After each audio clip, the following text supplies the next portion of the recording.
All right, Two Fat Dads. That's the name of the channel or the Or podcast.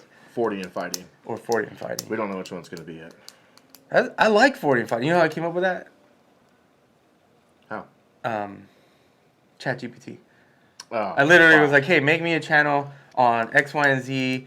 You know, and I get it like a list of like shit that I'm about. And then it was like, he gave me a list of like 10 names. And I was like, huh. And then one of them was like something in fighting.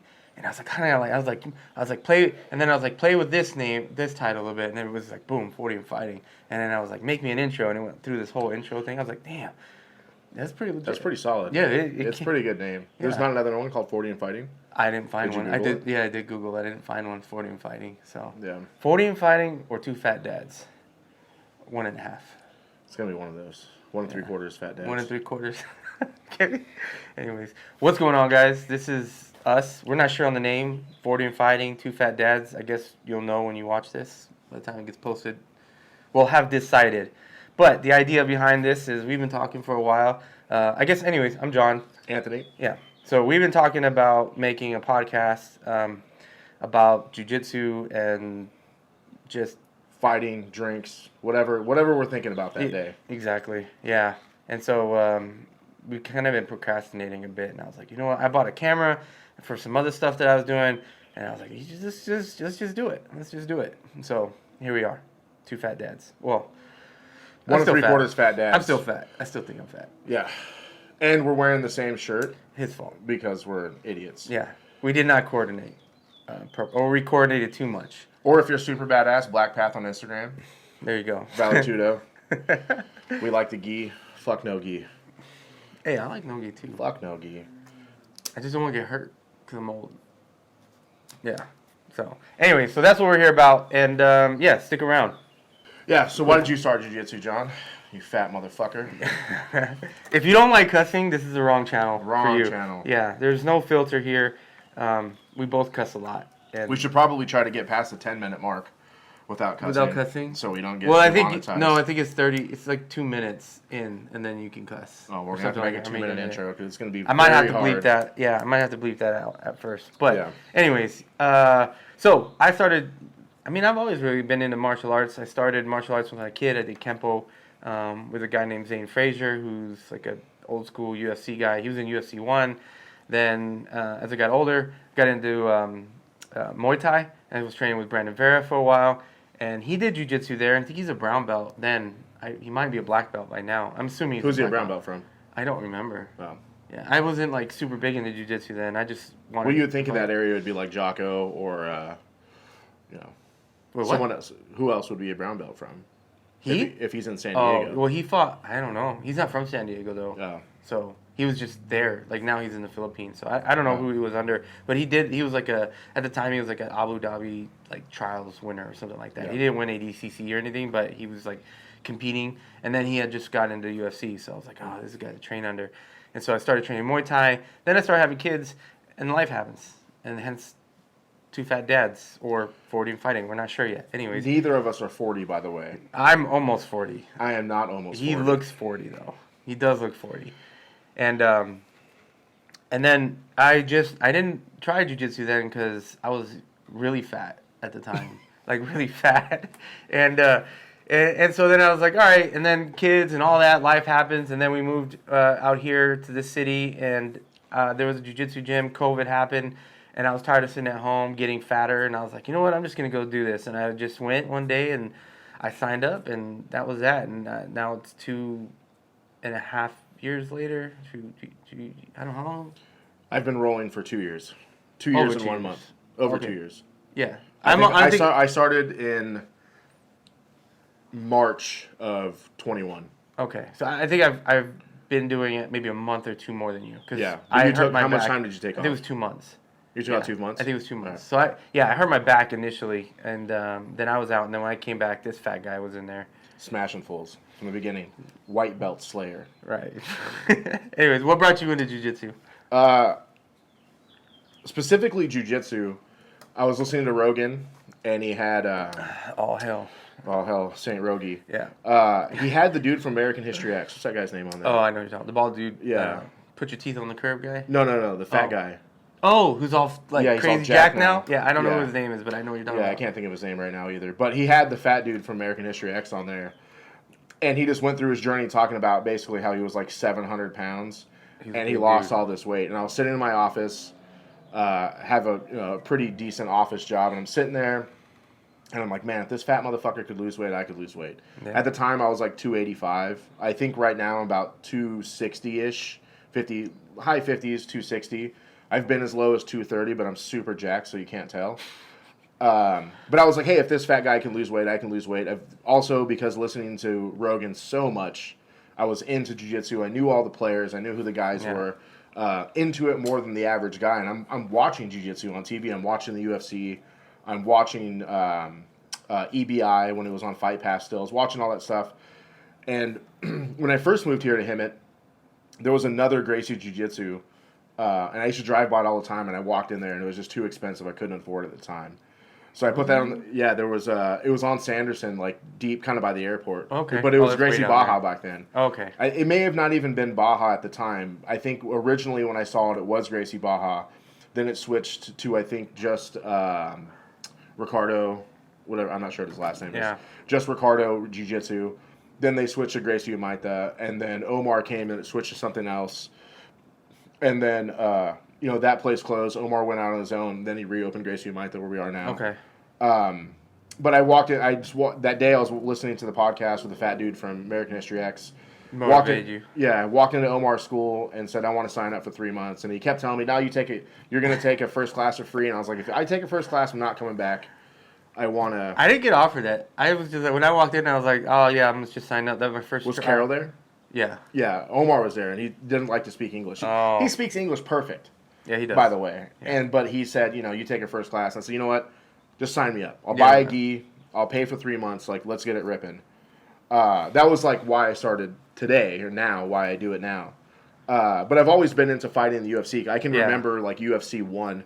I don't specifically if I watched UFC 1 when it came out. But as far as I can remember, I knew who Royce Gracie was. Yeah. And I thought UFC was Yeah, I was training at that karate place when UFC 1 came in, and my instructor went, and when he came back, he had this fat knot in his head. He fought in UFC 1? Yeah, he's in Oh, UFC shit. 1. That's Zane wild. Frazier, he was in UFC 1. He had this big old knot in his head when he came back, and he gave me a poster, and it was signed by all of them. Oh, man. And That's someone awesome. stole it. It was that's like my biggest thing that I wish I still had, as I had this poster from UFC 1, and it had everybody's signature on it. And I was like, awesome. damn, and I lost it. And I didn't lose it. I had it put away, and someone took it. So, Yeah. But yeah, and that since then I've always been, I grew up watching like kung fu movies and The Karate Kid and The Three Ninjas, and like I was like, oh man, this is amazing. And he's a kid. Dude, I love the Three Ninjas. Hell yeah, The Three Ninjas was I'm dope. a fat one, though. Yeah, I remember I was that kid. I'm gonna learn how to kill someone with my 3 fingers. I was that kid because I thought it was real. You know.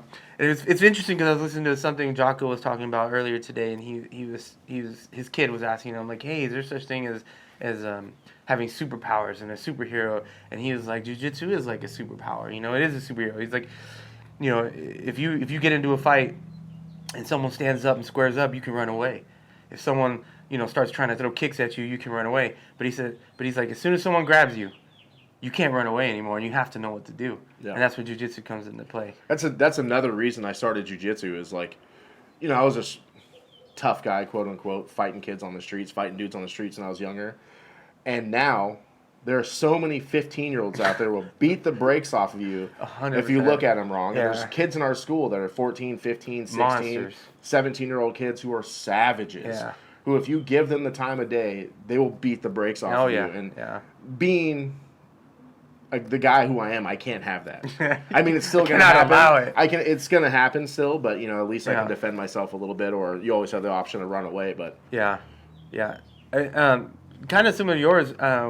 I knew I wanted to do the jiu-jitsu, but when I was driving up and down Florida here, that Gracie sign was there, and I was like, oh, and I just knew like, all right, I know that's gonna be. I knew just from the school that it was gonna be structured. It wasn't gonna be like what do they call them? Like a McDojo? Like a McDojo, right? So, and then when I signed up, if you don't know, we both go to, well, you probably don't know because we haven't mentioned it, but we go to Gracie Humaita, and our professor is Omar Saloom, who's like a 4-time adult world champion, and God knows so how many accolades you can't name them all. It's But so ridiculous. He got his black belt from Hoyler. He's trained with Helio. He's trained with Hickson. He trained under Hickson for a while, right? He's trained with Hoist. That's not to say we're any good. Yeah, we're both fucking trash. We just get to learn from the best. Yeah, we have we're in a little crappy town in the middle of nowhere. If you're from California, if you're from the IE, you've heard of Hemet, and it sucks. Yeah. The only saving grace to this place is the jiu-jitsu gym that is here. And there's actually quite a few 3 now. or 4 jiu-jitsu gyms here that are. There's 3 of them that are legit. Yeah. There's one dude who's got a McDojo that says he does like Kempo karate. Oh, that's that guy at those old buildings. In the old buildings, yeah. I always loved that. He used to have a van. Yeah. He used to drive around in a van. I was like, what the hell like is this? Road Warrior MMA or something like that. Yeah. But every time I drive by his place every day to go to class, and every month. You dojo storm, don't you? No, I do. Oh, man. If I get my wife in there, if me and my wife go in there and dojo storm that place, we'll go buy some elite gis on Amazon with white belts. Some sambo gis. Yeah, sambo gis. Yeah. But this dude changes his... he changes what he does, like, every couple months. There's a new sign. Man. The worst thing, though, is he's got a... it's one of the Machados. I think it's, like, Carlos Machado. Like, Carlos Machado has a green logo with, like, a dude doing a triangle, I think, on it. That's his logo. So homie found that on the internet, blasted this big-ass sign, and it says Brazilian American Jiu-Jitsu it's funny. on the bottom. And it's like, man, there's another place in Beaumont. There's a big, giant, it's a big school. And they got they have the stickers on the outside of the windows like we have. And it's like, what does he call it? Like jiu-jitsu for street defense. And he's like doing the worst armbar with like one leg off the head, and he's like armbarring this guy. And it's like, if you want to armbar somebody, this is how you do it. So we go with, not only Omar. I was thinking about today. We have some, like, I don't know. I haven't gone to a lot of gyms that you have. I have, We have a good amount of black belts now, and dude, some amazing black belts. Like, if you want to learn squid guard or any type of newer type of modern jiu-jitsu, you got in Dan. the gi. Dan is like Dan. Dan's gonna get you your lapel stuff. He's gonna get you your barambolas and stuff like that. Yeah. Then you got Leo. Leo's got that old school pressure. You want to learn pressure, top pressure. What they say is, if you want to learn the rice and beans of jiu-jitsu, Leo is the man for that. 100%. Obviously, Omar's game is freaking insane too. It's insane if you're flexible and you're not 40. Yeah, he's got a crazy game. He can do some stuff. But either way, he's got so much information from everywhere. It's awesome. And then we have Gabe. Gabe's a newer black belt who's got insane wrestling skills. Gabe, I think, has been wrestling since like 92, 95 or something like that. And his pressure and his dominance from every position you get him in is wild. Then you've Jonah. Jonah's a newer black belt as well. Jonah's like 5.5 feet.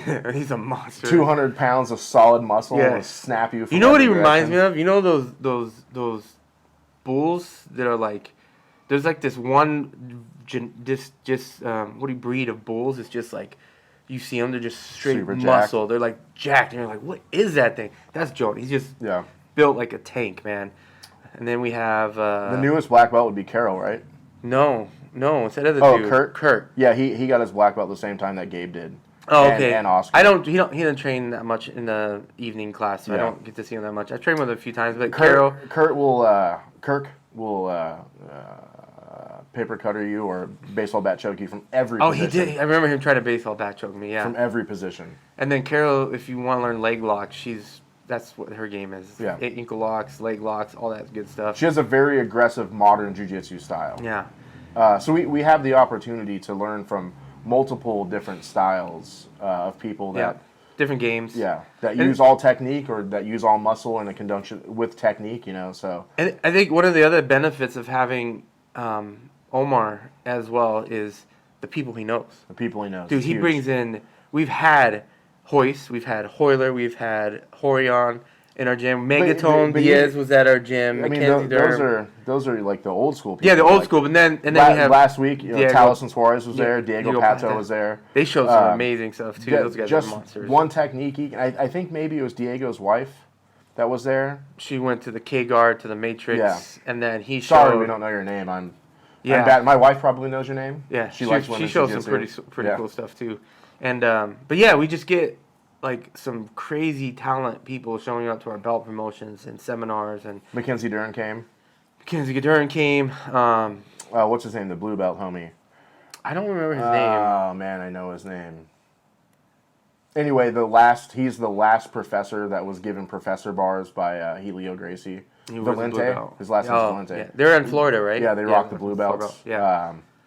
I mean, people from all over come to our school. The last time Hoyler got promoted, he got promoted in our school. At our school, yeah, it was all over the news. 40 of the most prominent black belts in the world at our school.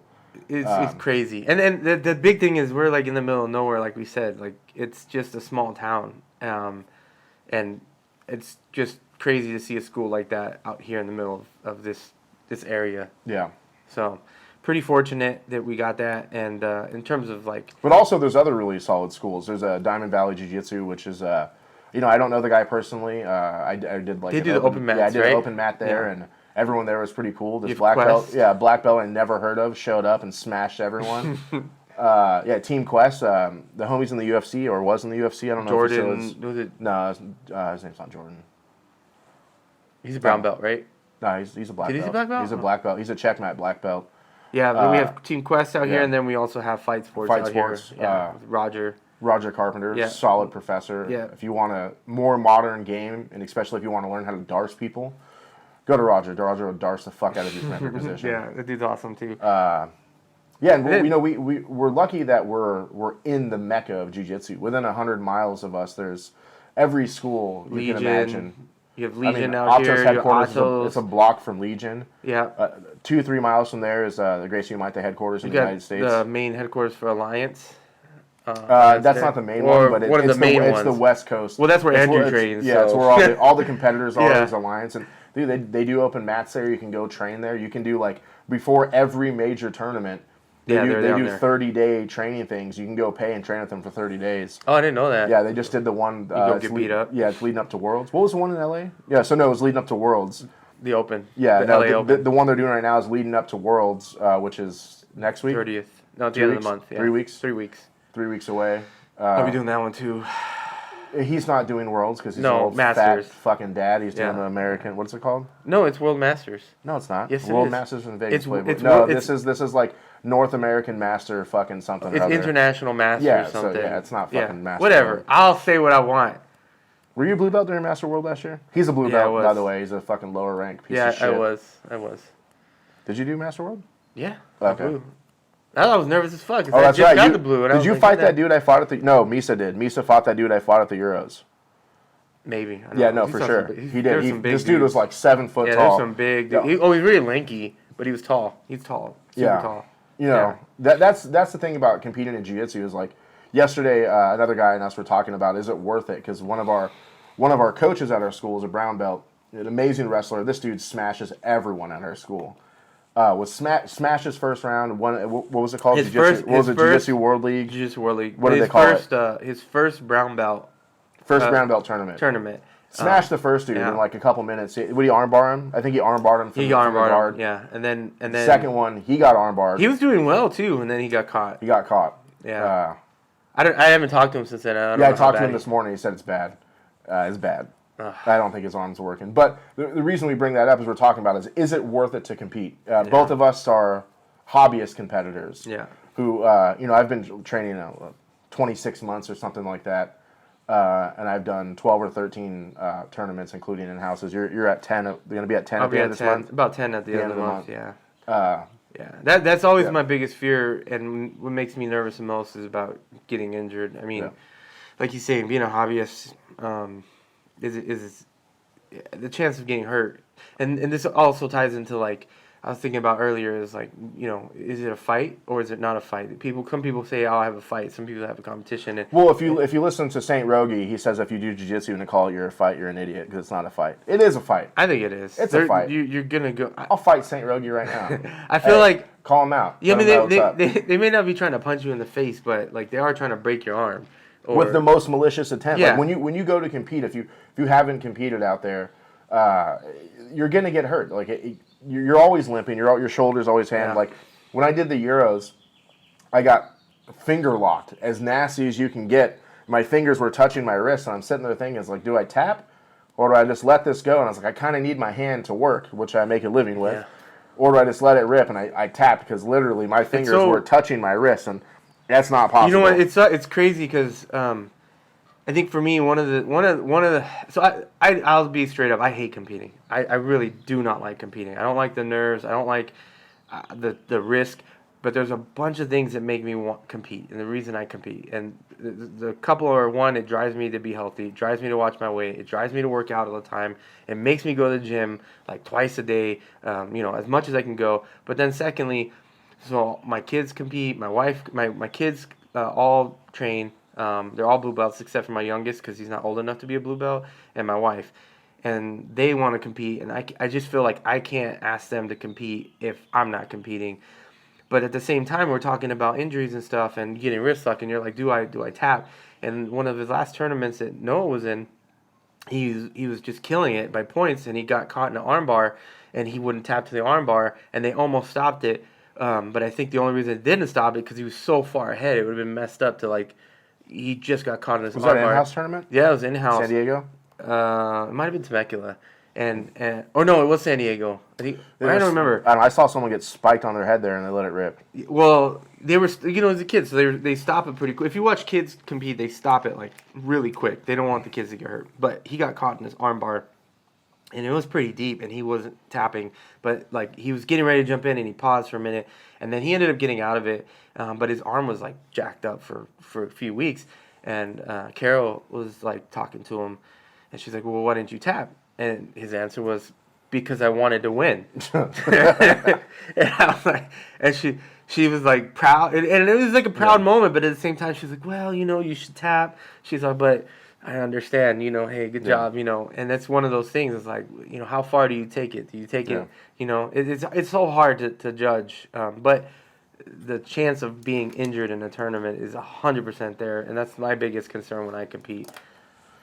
Yeah, I think going back to why you compete, you said it gives you the focus on being physically better. Mm-hmm.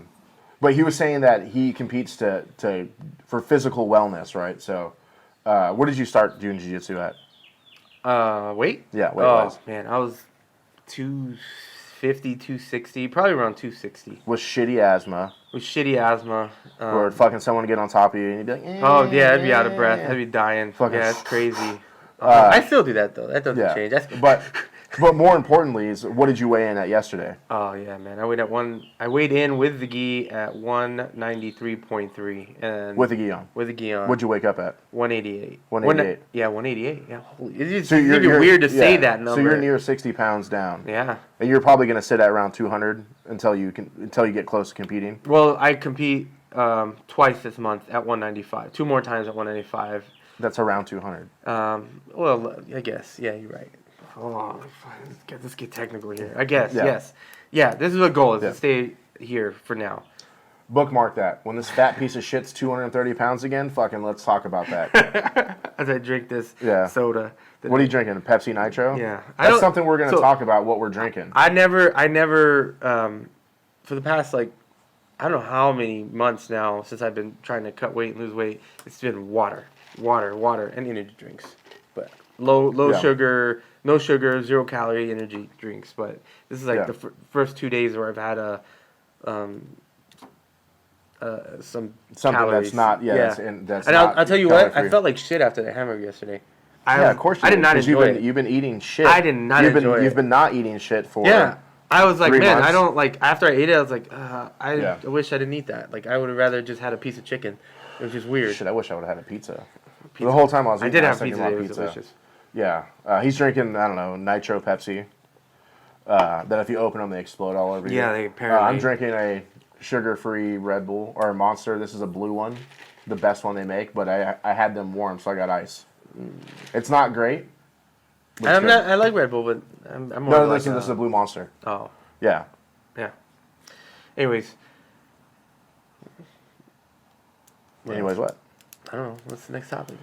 We're still talking about the same thing. Oh, yeah. Why we're doing jiu-jitsu and stuff like that. Okay. Anyway. Yeah. What most people, as I think everyone knows, if you do jiu-jitsu, most people stop at blue. But I feel like I can't. He's got 6 months before he stops. He's pretty close to being purple belt. I gotta stop before purple? He's a lower, Get out of here. It's cool that, an upper belt person like me would hang out with a lower belt person like this guy. This guy just got his purple belt. Lucky. Still. Lucky. I mean, am I a purple belt? Look, according to the IBJJF, I'm not a fucking purple belt. Yeah, see, according to These IBJJF, he is not a motherfuckers purple belt. told me, so I tried to sign up for whatever he's doing this month. I waited for a long time because I've been traveling, and then I signed up. My IBJJF membership lapsed because I hadn't competed since Master Worlds 22. And so I got promoted April or March of a year and a half ago. Then I competed at Master Worlds under my same membership, and then it lapsed right after Master Worlds. So I re-signed up for IBJJF, and my professor calls me and said, hey, why did you sign up for blue belt? And I said, well, I'm a blue belt. And he said, no, you're getting promoted, you're a purple belt, sign up at purple. So I said, great. Instead of trying to pay twice, I emailed the IBJJF and said, I want to change my membership to purple. And they said, great, fill out this form. And if you're from a not accredited school, they want you to fill out a form and say who gave you your X belt, who gave you your blue belt, who gave you your purple, whatever. What tournaments have you done? How long were you at each belt? How long have you been training? So I put it on there, and what's crazy to me is that's all in their system. It is in their system. So why are they asking you to fill out a freaking form? What I'm gonna do is, like, before I get to finish the story, I'm going to make a new profile with a different name and compete at white belt. So fucking watch out for the fucking white belt slayer, motherfuckers. Fucking guy. This guy's anyway, banging over here. So they make you fill out this form, and our professor has a lot of pull at the IBJJF, so I was like, oh, I'll get my professor to sign it. They'll fucking let it go rip through. So I fill out the form. I email him. I even went as far as play what IBJJF tournaments I've done, where I placed in them, to try to get a little more clout. Technically, I got a third place at the Euros. I got silver at a bunch of Opens. I'm a third place American National winner. I got a bunch of participation trophies, but technically I have won or have placed in them, right? So I put all that down. I sent it back to him like at 11 o'clock on a Sunday. When did I send you that email? Wednesday? I think it was so. like a Wednesday. Yeah. And then I get an email back the next morning saying, thank you for applying. Unfortunately, you do not meet the requirements of the IBJJF to be promoted to purple belt. We do agree that you have been promoted, that you are a purple belt. So because of that, we are suspending your membership until after November of this year when you meet the requirements of 2 years at blue belt. So now you can't even compete at blue belt. I can't compete under the IBJJF probably until next January or February. That's hilarious. There's nothing after Master World. I think that's the last tournament of the year. I'll still be there getting drunk, so if you want to hang out, hit me up. We're going to be getting drunk in downtown, eating pizza somewhere. For sure. Or in the Arts District, not quite downtown. I might look a little thinner then, hopefully. Yeah, this fat piece of shit's going to look... I'm going to mark it now. Master World, what are you going to weigh? What weight? What, you going to do Master World? Yeah. What are you going to weight at? I don't know. It's either going to be 182 or 195. 182. Let's or take a bet. Or 195. No, I'll bet you $100 right now you do not make 182 for Master World. I didn't say, I haven't decided yet, so you can't bet me until I decide. I'm not sure that's what I want to go because faster. I think you should stay at 205. He's one of my main training partners. We've been training together since we both started. Yeah. Because we're both about the same size. He's a real fat piece of shit, and I'm way better looking. The camera makes me lose weight and makes him gain weight. Yeah. Either way, we've been training together always. Ever since we were both, probably no stripe white belts, whatever. Yeah. And when he was closer to my weight, he felt strong, fucking Superman. And he couldn't lift shit. What could you bench then? 100 pounds maybe? No, at least probably 170, something like that. I mean, even then? Yeah. I never benched until I probably benched with you, so I can't bench shit either way. Either way, he felt really strong, and I would have trouble holding him in most positions. Yeah, I think the only difference was maybe at the time I was a little bit more technically proficient than you. There's also gravity that was helping me. I weighed for sure. more. So yeah, but when you're on the bottom, the gravity's not helping you. Yeah. But on the bottom, he would feel strong. He'd be able to push you off. But now at, what are you weighing? 198? Yeah, 195. And today you're probably 225? Huh? What? Either way, to me, he doesn't, not to diss him, he doesn't feel as strong as he used to feel. So I think he should stay at 205. But he's afraid of tall people. I'm not afraid of tall people. Look, we went to the last IBJJF tournament, which was the Los Angeles Open, where me and Bobby like a month ago? Yeah, it was like 2 months ago now. Yeah, it was like 2 months ago. Me and Bobby competed. Me and our other friend Bobby, he competed at 205, same weight class. We were standing in line. You did 205 at that one? Yeah, and the dudes were absolutely ripped, insane, like just ridiculous. Let's pause right there. So if you haven't competed in IBJJF in the Masters division, I guess, is what we're both in. You're Master 3? Master 2. You're Master 2. So he's at the end of Master 2. Yeah. I'm right in the middle of Master 2. Was it 41 in IBJJF? Yeah, 41. It was for both, everything. All of them are 41 No, World League's 40. No, they won't let me. Oh, really? Yeah. Okay, so either way, we're right. We're both kind of in the middle of Master 2. Master 2, especially at the lower belts, guys who are getting into jiu-jitsu this age like we were, they're all on the shit. Yeah, I don't care what anybody says. I'm on the shit, he's on the shit, we're all on the shit. Yeah. But these are dudes who have been on the shit for years who work out. So, like, I don't think... one time I fought a non-athletic black dude. Like, it's crazy. Like, I get... literally one of the dudes I fought who I'm friends with on Instagram now, I think he was in the NFL. Like, I think he made an NFL practice squad. I think he played professional football for, like, 10 years after college. Like, this dude is, like... He's, like, 6'4", 6'5". I think he told me at the time he was 300 pounds. Holy 300 pounds, See, Jack he's City. crazy. He's what? You're 5'8", 5'9". 5'9" and a half, Playboy. What's He's up? barely any taller than me. Anyways, and he's doing ultra division, which is absolutely insane. Ultra These guys is are massive. insane. So, but if I know that if you were to go down in weight, you would be much better. I You'd be more agree. flexible. I agree. You'd have more energy, Yeah. more everything. Yeah, I agree with that. I don't think that's false. But I think there's diminishing returns. Like, we both have a internet friend or a friend we know in real life named Sloth. He's got an awesome school in the Dallas area. I think he's in Irving, or he's in one of those little suburbs right outside of Dallas. This dude is around our size, but he's like 6'1", 6'2". He's a giant. He's not guy. around our size. He's much bigger than us. Yeah, Taller. But Yeah. he's in the same weight division. class. Yeah. And I rolled there. Nicest guy. If you ever want to roll in Texas, hit up Sloth BJJ. Awesome. Worth awesome it. In place. Dallas, if you're in Dallas, go there. No, I've been to a bunch of places in Dallas. It's the only place worth going. Anyway, he told me he's. I don't know if you know, he competed. I think he won. The Pans at Brown. Yeah. He's done a bunch of fight to wins. He's legit. He's legit. Yeah. He told me, he's like, there's a point of diminishing returns. He said, super heavy in the IBJJF is where you want to be, because those guys are less athletic. Yeah, they're slower. They're slower. But as Maybe an adult, but like we were talking about, he everyone was is talking juiced about up a Masters. Everyone's juiced up though.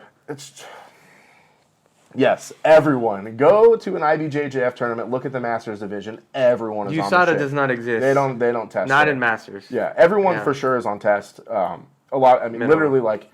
Yeah. I think I did 5 tournaments without getting a super athletic black dude. Like the ultra division are the jack black dudes you see at the gym. It's crazy. Yeah. Like It's pretty wild. But I still think like yesterday. So yesterday I competed and I got my first actual win ever competing so far, and that felt amazing.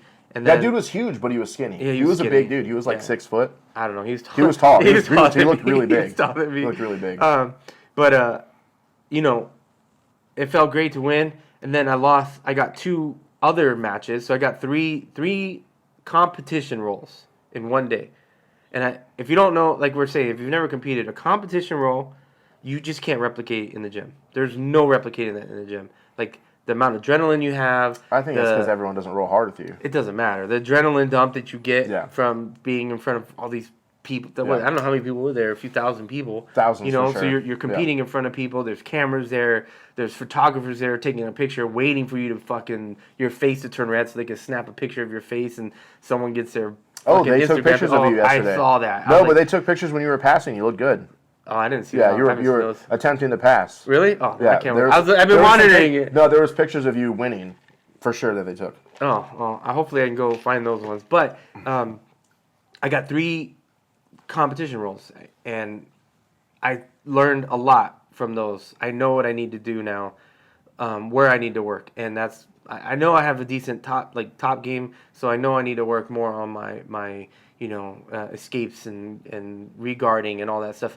I think I did good. They didn't really get any. Only one person got mount, and that was right at the end. Other than that, I was able to keep him in half guard and keep catching his leg and not letting him pass, right? And so I know that I need to work on escapes from the bottom and different things from the bottom. So when I go back to the gym, that's what I'm going to do. I'm going to start working on that. You won the first one by ref's decision, which that's the legit win. Yeah. Because you put in the work. That dude was trying to stall you out. And you stalled him out to the point where he panicked and pulled guard. Yeah, he pulled guard. But you were way more active. And then started passing. Yeah, you were trying to pass. Yeah. You were trying to get the takedown. This dude was just defending. Yeah. And then the second two, you got subbed on both of them? So the second one, I rewatched the video. He went for a Uchimata, and then I went to do a single leg. Yeah. And then I grabbed the single leg, and then he stepped back, and I lost it, and then he stepped me down. And then he kind of pushed me down from that. And so then he took me down from there. And then the third one... So you didn't get subbed now? Was points? No, he got a rear naked choke.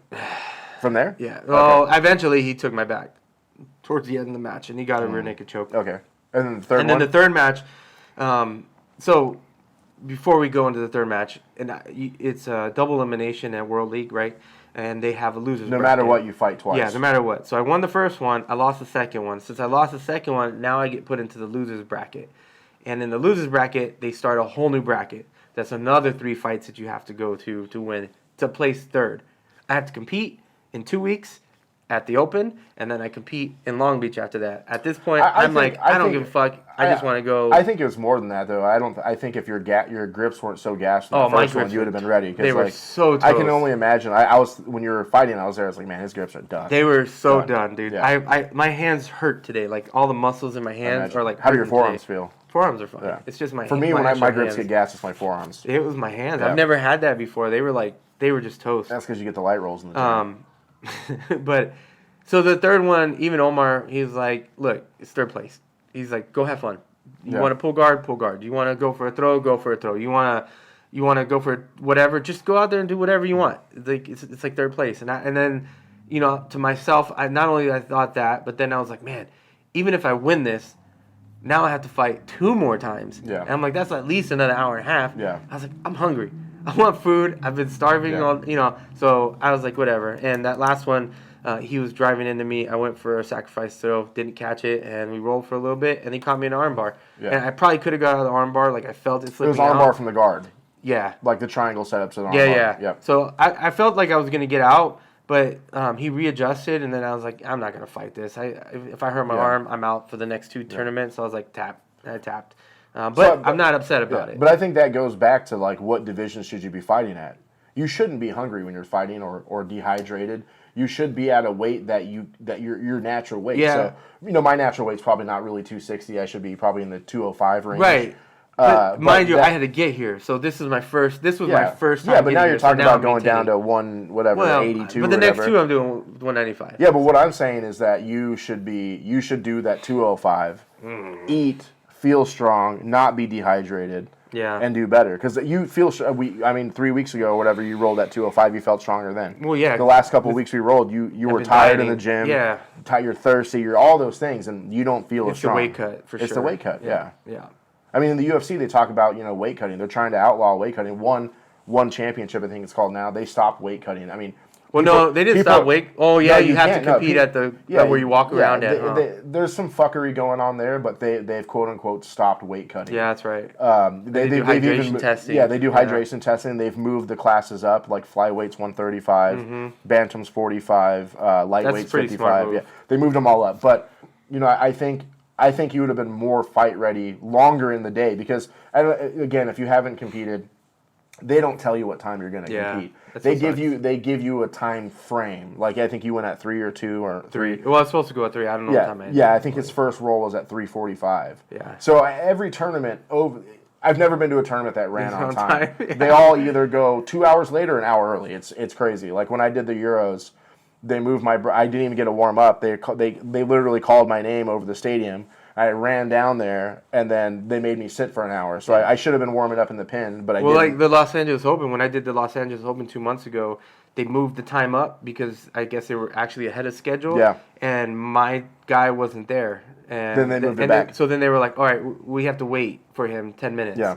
They waited 10 minutes, and then he came back and was like, we have to wait the whole hour. Yeah, we have to wait the 10 minutes after that if he doesn't show up. That was IBJJF? Yeah, you have to wait until your scheduled time. Yeah, so I was in the bullpen for like an hour and a half because they moved up the time, and then he didn't show up because he wasn't scheduled to go, and so I'm sitting there getting cold. Yeah, that's what happened to me at the Euros. So, at the Euros, they called my name over the thing. I get down there, they check me in, and then I wait. I wait for 40 minutes. Yeah.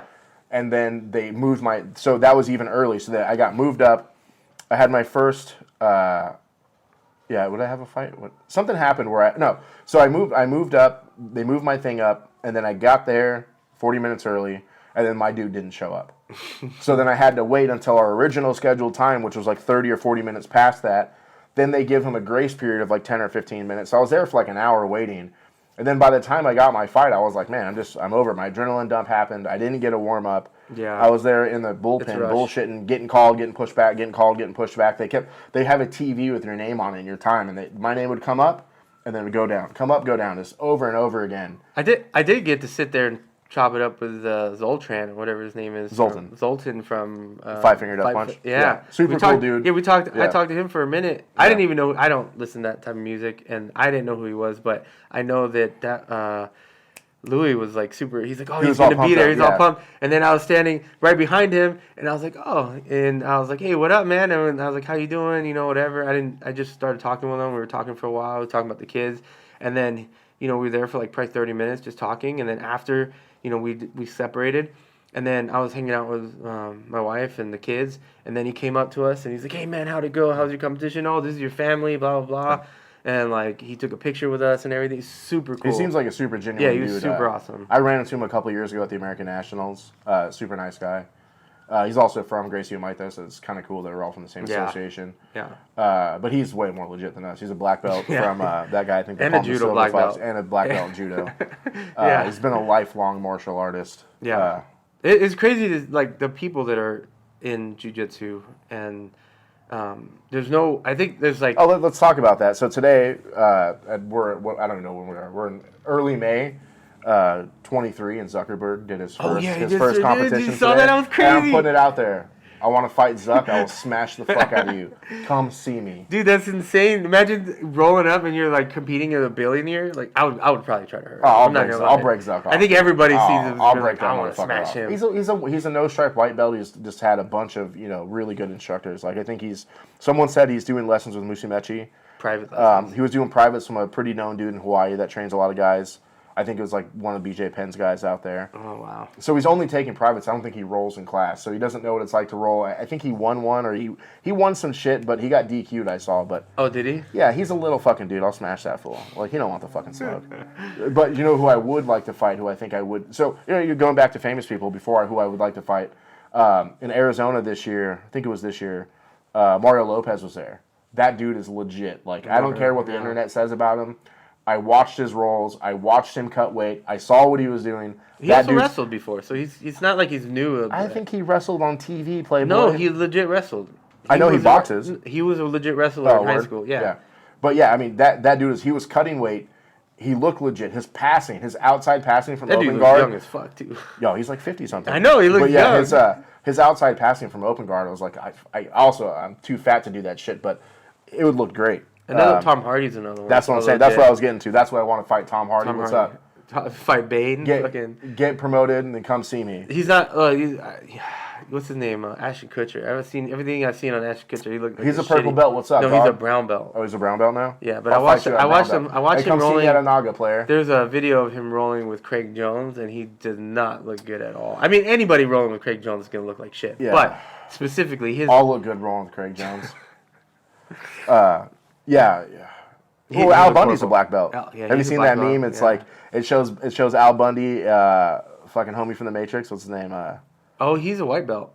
He was in the picture. Keanu Reeves, and another I think Bane, and it shows those three dudes, and it's like Al Bundy would smash all these fools. I'm gonna say some wild shit right now. Oh, here we go.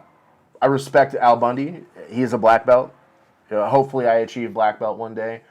But I'm going to hit a fat caveat. He's a black belt from Henner Gracie. Oh, is he under Henner Gracie? Or Horian. That's who his black belt is from, the Gracie University. And, there's no doubt. They're from the family. Those two themselves are legit as fuck. His other brother that's in shame right now, they're all legit. I mean, I think his name's Halleck maybe.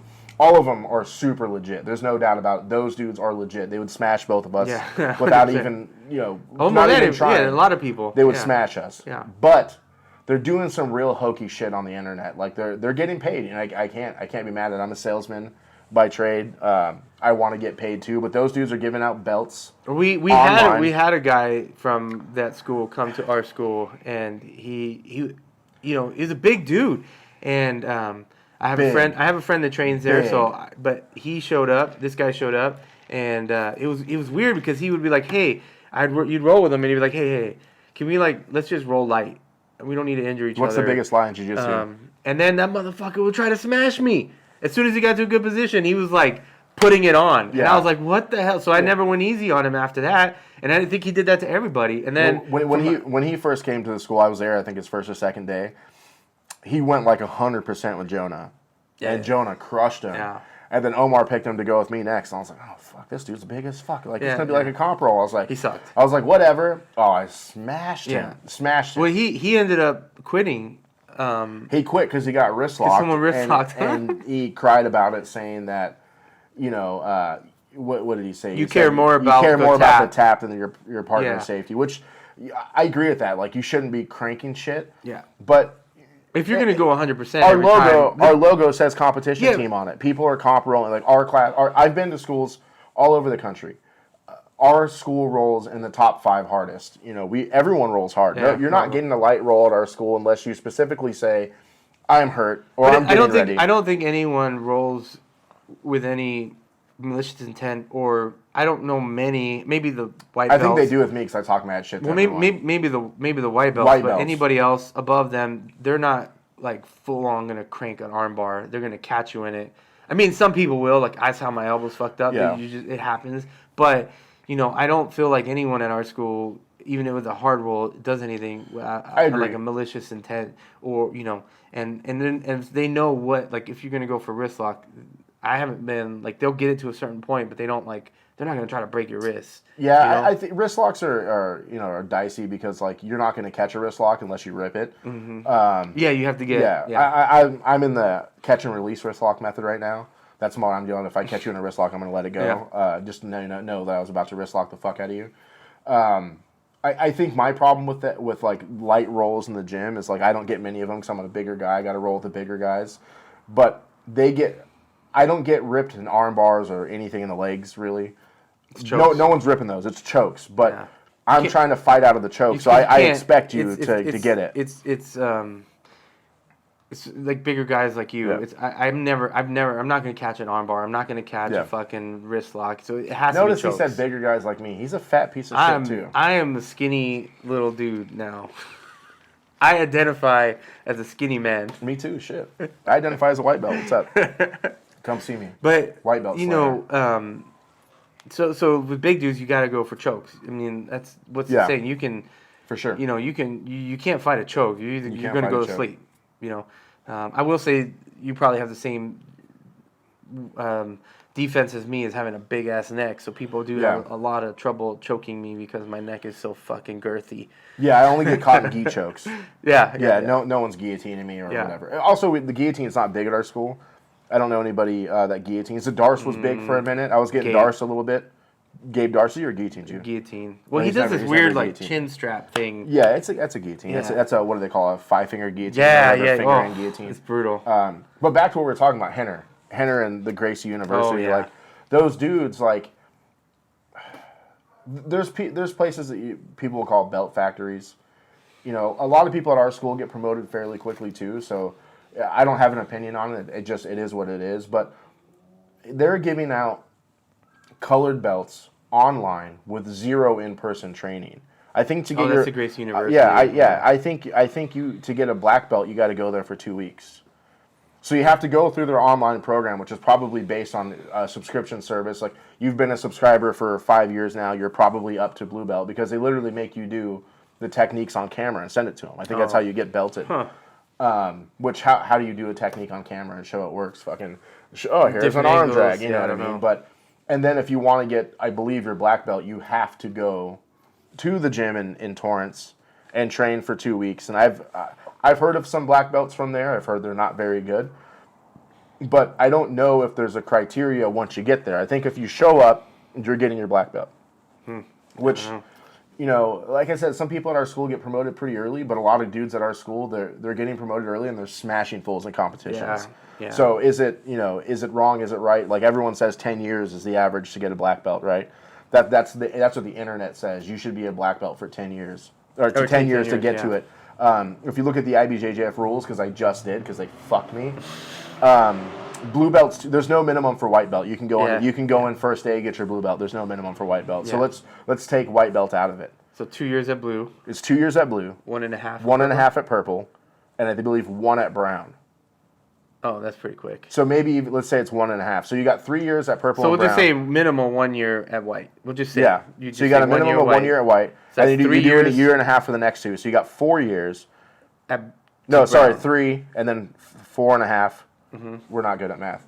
4.5. Well, you're rambling numbers and it's fucking me up. So well, let's start over. So you got white belt. Let's say it's a year at white belt. 2 years at blue. So you got 3 years. A year and a half at purple. So that's 4.5 years. And then I think it's a year. Let's just say it's a year and a half at brown. So 5.5 years to get black belt. To get your black belt. That's the IBJJF's rules. Minimum. If you want to compete. If you want to compete. You may not even compete. If you want to stay within the criteria of the IBJJF. So 10 years online, I think, while I do think that's fair, I'm not anybody to judge it.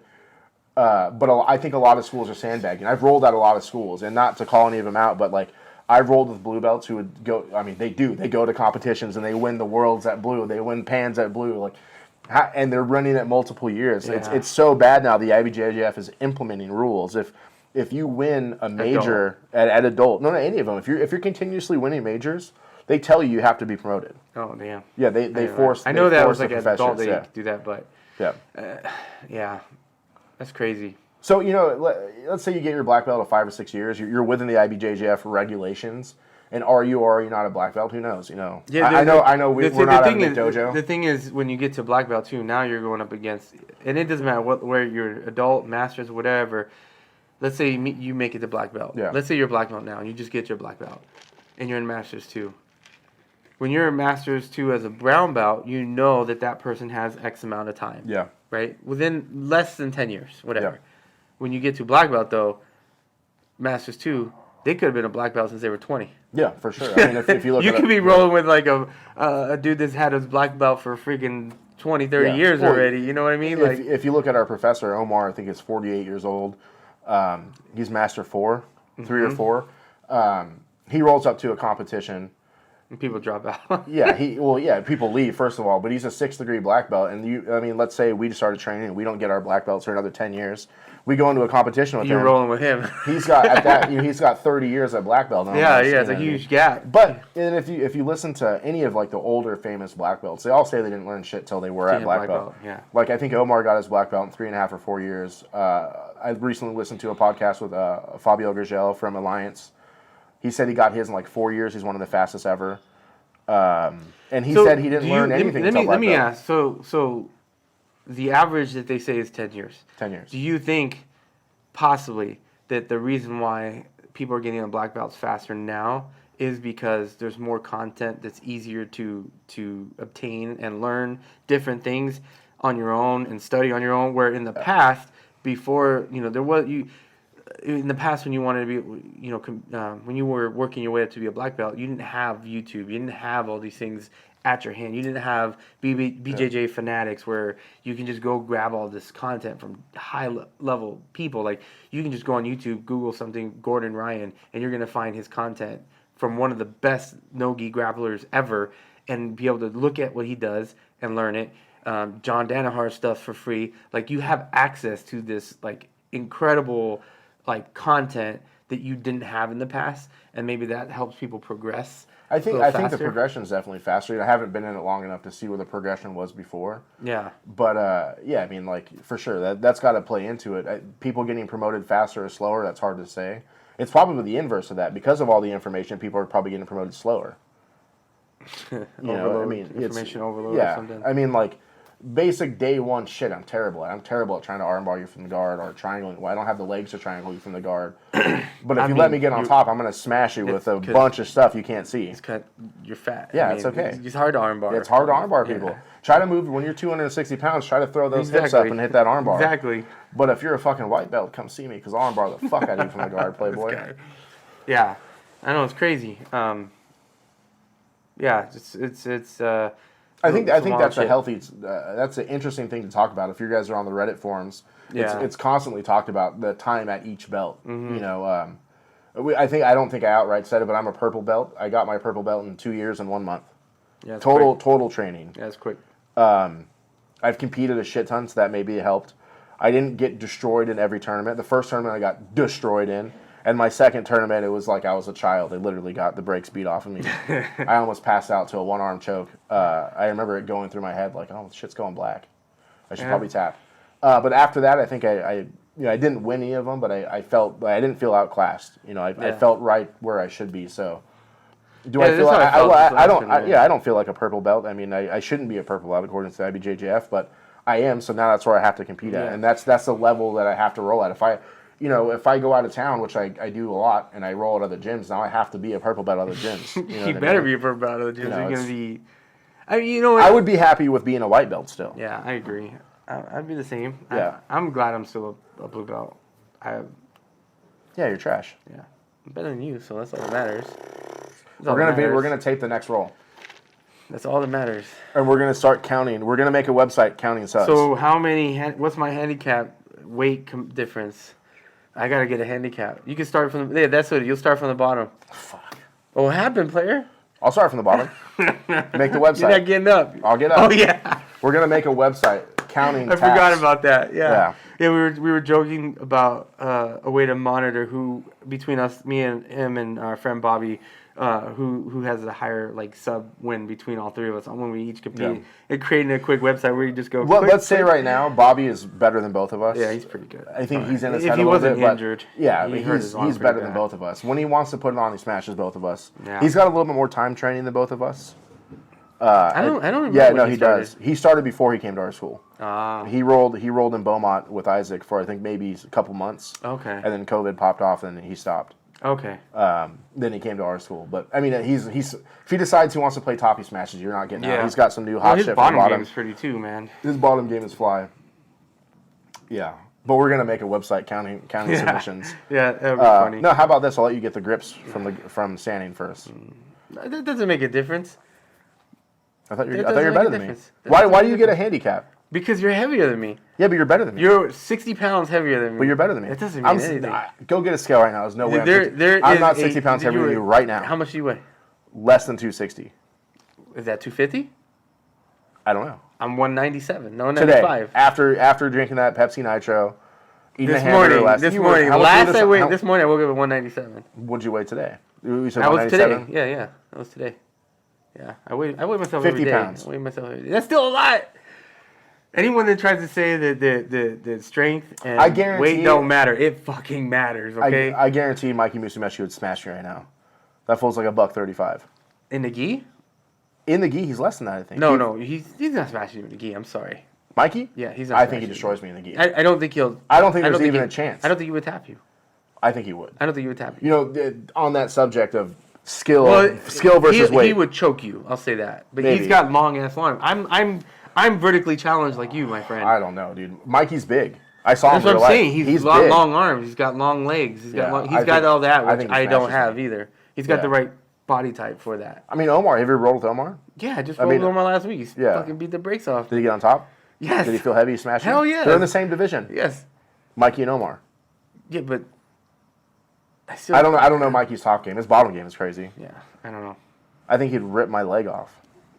There's no one ripping your leg. Your leg's too big to fucking rip. He'll hang on. I don't think size matters when you're heel hooking someone.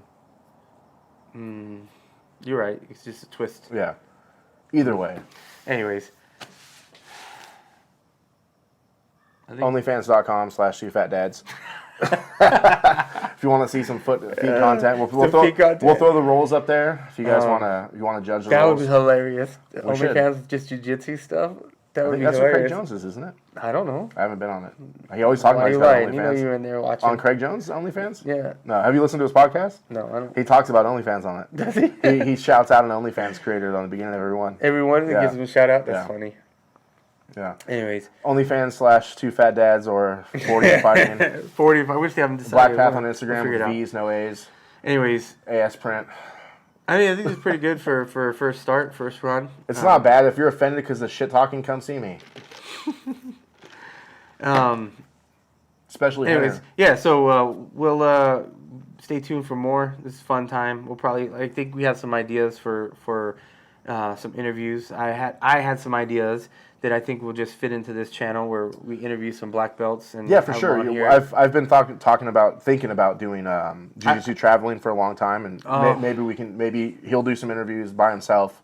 I'll do some by myself. We're gonna try to interview some black belts we know together, because we definitely have a different. He's more of a mind. He thinks more of the smashing machine, thinking about how to smash people. So I think we'll have good interactions with other people. So anyway, stay tuned for that. And if you enjoyed the video, make sure you like, subscribe, leave a comment, all that good stuff. If you have questions about anything, jiu-jitsu, being fat, losing weight, whatever comes your, it's worth flat. If you want to know some white belt shit, come see me. Yeah, I'll teach you how to smash white belts. Like, yeah. So make sure you leave a comment for the algorithm. And until next time, I guess, peace.